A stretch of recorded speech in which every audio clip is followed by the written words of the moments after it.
about Africa comes from TV only. That's the only information that we know about Africa is what we see on TV. What is going to be our impressions of Africans? Walk around the street naked? We still, we speak with clicks? What else do we do? We chase animals. We live in a jungle.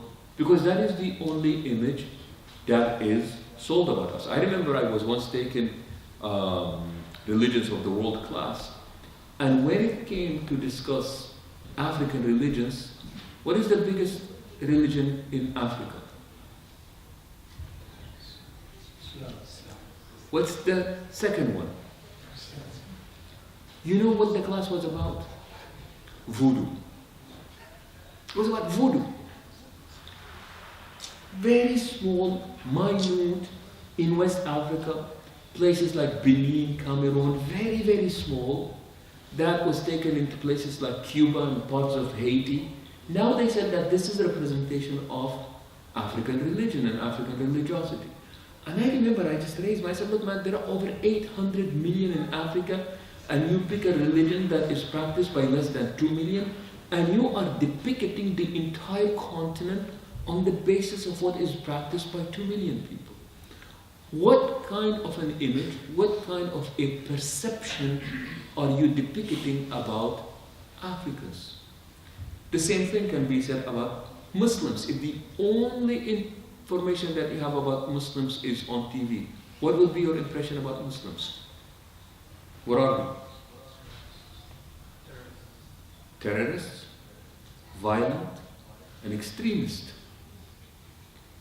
Say the same thing about women. If the only information that you know about women comes from TV, what kind of impression would you have about women? No, this is a question, by the way. Means talk. Objectified, yeah. Sexy, yeah. Always trying to lose weight, yeah. They nag men, yeah. What else?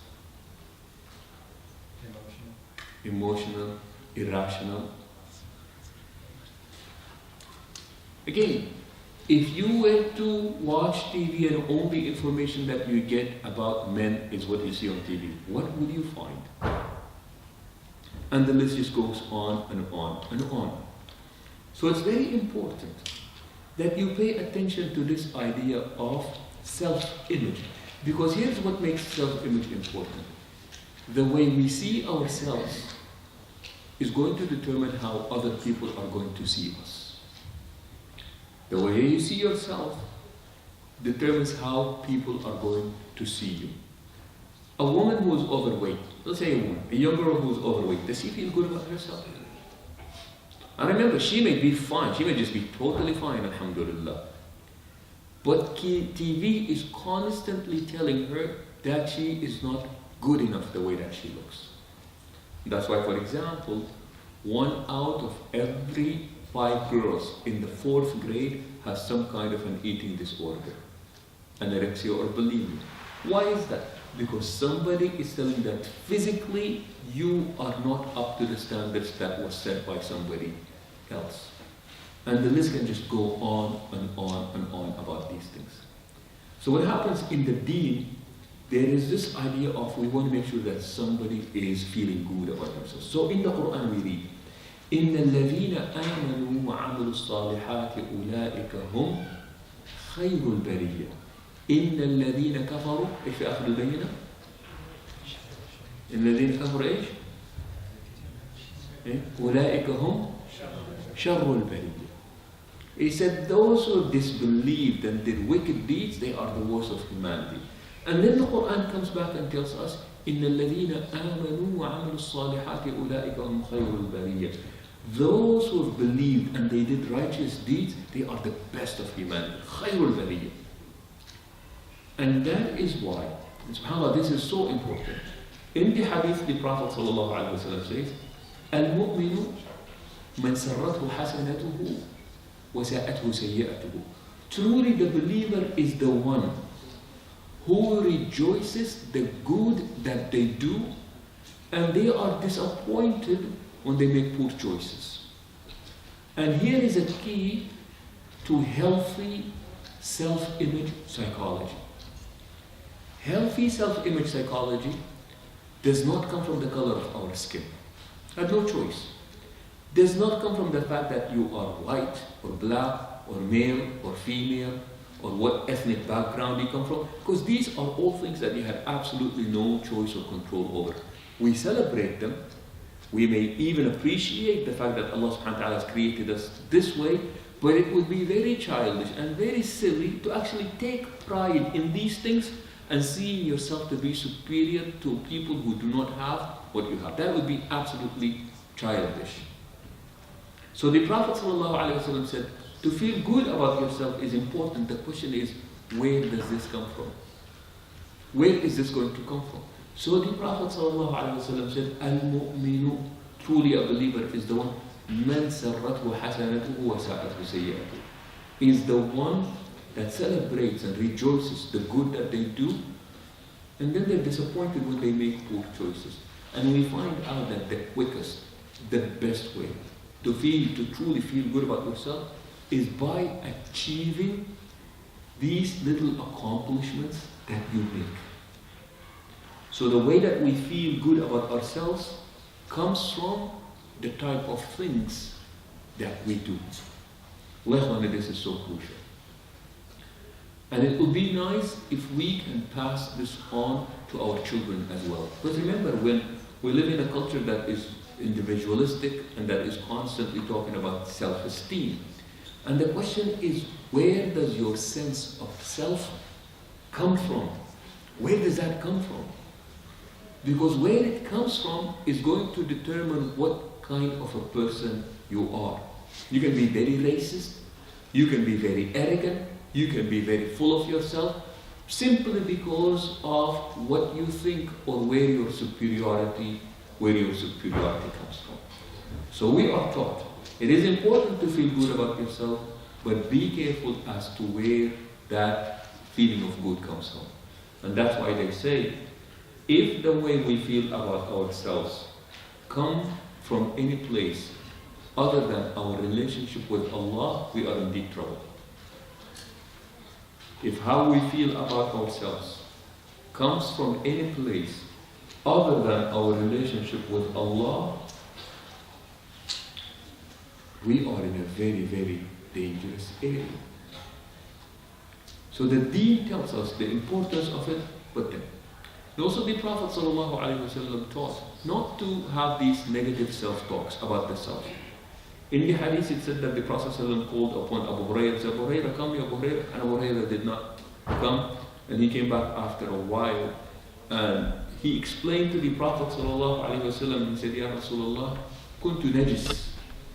He said, Prophet of Allah, I was impure. Then the Prophet ﷺ, disappointed, he said, Subhanallah, al-mu'minu la yanjus. So don't say that. He said, glory be to Allah, said that a believer is never impure. What Abu Hurairah meant is, for whatever reason, maybe it was a wet dream, maybe he was intimate, but the point is that he did not take the ritual bath, he did not make ghusl. And he felt that it was improper that he comes and speaks to the Prophet ﷺ, and that he speaks to him while in that position. So the Prophet ﷺ said, I know what you're trying to say, but these words that you used are not befitting. In other words, pay attention to the way that you speak to yourself about yourself. يقول النبي صلى الله عليه وسلم لا يقول أحدكم خبثت نفسي ولكن فليقل لغثت نفسي.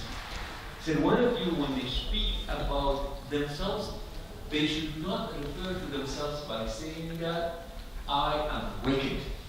They don't say that, or somehow attributing evil to yourself. Say that I'm nauseated, I'm just not feeling well. But never use these kinds of words, because that would be a very unhealthy self-talk that you have with yourself. That's not healthy. And remember, things that we repeat, we ultimately end up believing. So you want to repeat that which is good. And you want to observe that which is good. And you want to say things that are good. Not only these things to ourselves, but also to those who are around us. But subhanAllah, the Prophet ﷺ knows that despite of what people around him did, the Prophet ﷺ would point out the wrong to be wrong, but never at the expense of putting the individual down. That's a real man right there. The Prophet ﷺ would always point out the wrong, but never at the expense of putting another person down. And that's why we say that in our deen, the only time that we are allowed to look down upon a person is if we are trying to get them up. But never look down upon a person. And even when you want to correct, never end up making the person feeling good, feeling bad about themselves. Yeah, feel bad about the action, but not about themselves. Love the story in Sahih Muslim, in the hadith of Jabir.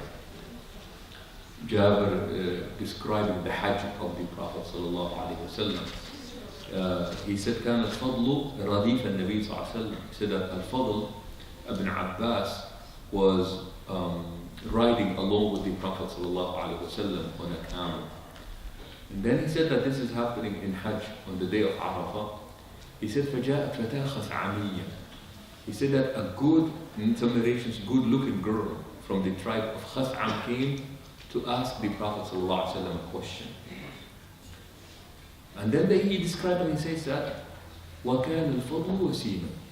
He said that the Fadl, this young man, he said he was a handsome man. They speak about his hair. He was, subhanAllah, naturally a very handsome, good-looking young man. And around this time, he's about 18, 19. He said, فَجَعَلَتْ تَنْظُرُ إِلَيْهِ وَيَنْظُرُ إِلَيْهِ. So he said that she was staring at Al-Fadl, and Fadl was staring back at her. Where is this happening, by the way? In Hajj, on the day of Arafah, in front of the Prophet ﷺ. So the Prophet ﷺ, seeing this, he turned the face of Fadl away. And they say that woman repositioned herself. So she's talking to the Prophet ﷺ, but now she's staring at Al-Fadl and he's staring back at her. So the Prophet ﷺ turns his face the other way. She repositions herself. She's talking to the Prophet ﷺ, but she's staring at Al-Abbas, at Al-Fadl. And he's staring back at her. And said the third time the Prophet ﷺ really turned his face all the way there. And who was present? His father, Al-Abbas. فقال النبي صلى الله عليه وسلم يا رسول الله لويت عنق ابن أخيك. He said, Prophet Allah, you really turned his neck all the way back there. Then the Prophet ﷺ said, قال رأيت شابا ورأيت شابا فخشيت أن يأتي الشيطان بينهم.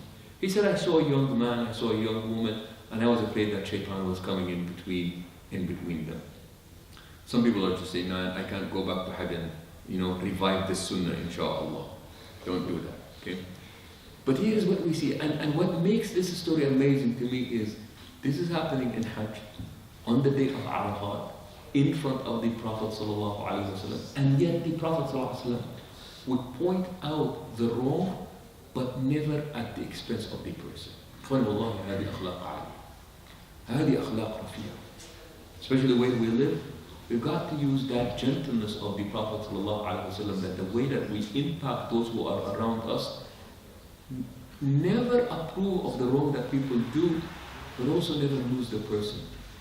Similar story also narrated about Khuwait. الطبراني روى قال Khuwait is this companion who was known in his pre-Islamic era to be a player. He was a player. And they have a lot of stories about him and the kind of a player that he was. Said that one time, along with the Prophet ﷺ, said that they were camping somewhere, and then he said that when he was about to go to his tent, he saw a group of women. And he said that he went to his tent, took a shower, dressed all nice, put some nice atar on, some nice scent, and he came and he sat and he was talking with the ladies. And he was really just chilling with them, and he was enjoying his time with them. And that's when the Prophet ﷺ passed by and he saw this and he said, Ya Khuwayd, ما تفعل مع النسوة? He said, Khuwayd, what are you doing with the ladies? And Khuwayd said, I needed to make up something so that, this is embarrassing, I've been caught. So he said, قال يا رسول الله يصنعن لي حبلا لجمل شرود عندي. He said, Prophet Allah, the women are braiding a rope for me for a camel that just keeps running away from me. It was a very lousy lie. He knew that he was lying. The Prophet ﷺ knew that he was lying. The ladies there also knew that he was lying. And he said, I was truly embarrassed. He said, the next day, I am in Medina. He said, I'm in the market. I'm walking. He said, and I can hear the Prophet ﷺ behind me. قال فأسرعت. So that I started walking really fast. قال فأسرع النبي خلفي. قال فعدوت. To the point that I started jogging. قال فعاد النبي صلى الله عليه وسلم. قال في حتى لحق بي. Until the Prophet ﷺ caught up with me. And he came next to me and he said, Ya Khuwayd. He said, كيف حال الجمل? He said, Khuwayd, I'm here inquiring. How's your camel doing? He said it was embarrassing. Didn't say anything. So the next day, the Prophet ﷺ was ahead of me and I was behind him, and he said that I started walking very slowly. I'm trying to avoid him, sallallahu alaihi wasallam. So I walked so slowly, Prophet ﷺ slowed down, and then he finally, the Prophet ﷺ just turned and waited for me. When I arrived, he said, looked at him and said, Khuwayd, كيف حال الجمل? He said, Khuwayd, how's your camel doing? He said, فأطرقت. Just looked down embarrassed. He said, the third day, I was inside the masjid. قال فسمعت النبي صلى الله عليه وسلم. I heard that the Prophet ﷺ came and he said, قال فأردت أن أطيل. He said that I decided to make this the longest salah ever.